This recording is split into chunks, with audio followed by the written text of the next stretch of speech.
école solidaire et démocratique, une école participative, puisque les parents participent au sein de notre école, et une école Montessori. La communauté enfantine, c'est vraiment l'ambiance, l'année qui va préparer l'enfant pour intégrer la maison des enfants.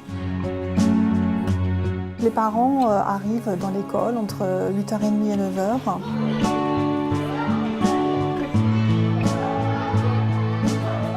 Et une fois qu'ils ont bien dit au revoir aux enfants, les enfants rentrent dans leur ambiance, habillés, avec leurs chaussures, leurs manteaux, et commencent par se déshabiller.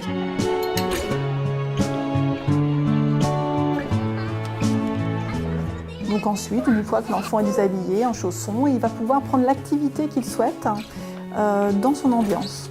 Donc, parce que chaque enfant a des présentations tout au long de l'année, et ensuite il peut reprendre aussi souvent qu'il le souhaite, et autant de fois qu'il le souhaite, une activité durant la matinée et durant l'après-midi.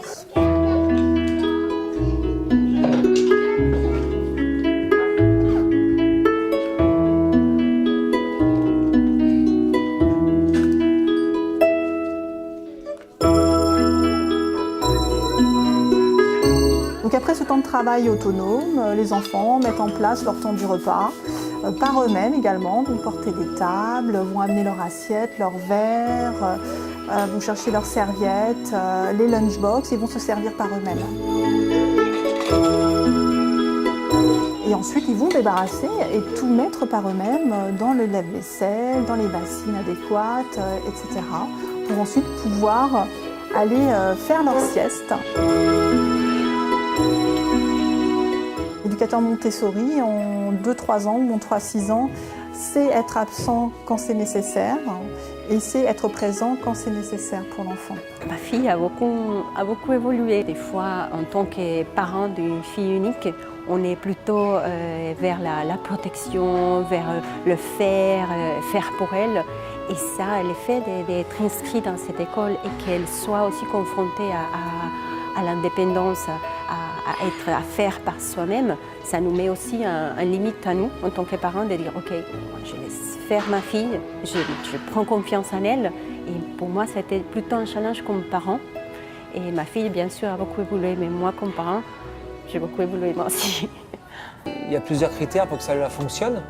Donc déjà, c'est l'attitude de l'éducateur, la bienveillance, un regard périphérique sur ce que l'on fait en même temps, et il faut avoir les antennes sorties pour savoir ce qui se passe autour de nous, pour prendre l'information. Partir du centre d'intérêt de l'enfant. Par exemple, un enfant qui ne parlerait pas du tout le français, je vais travailler avec les parents pour connaître ses centres d'intérêt. J'ai une enfant qui, ne parlant pas français, ne souhaitant pas s'exprimer en français, on est parti de son intérêt pour la biologie. Notamment, vous avez un exemple sous les yeux, c'est le cabinet de géométrie avec les différentes formes de feuilles qui existent dans la nature.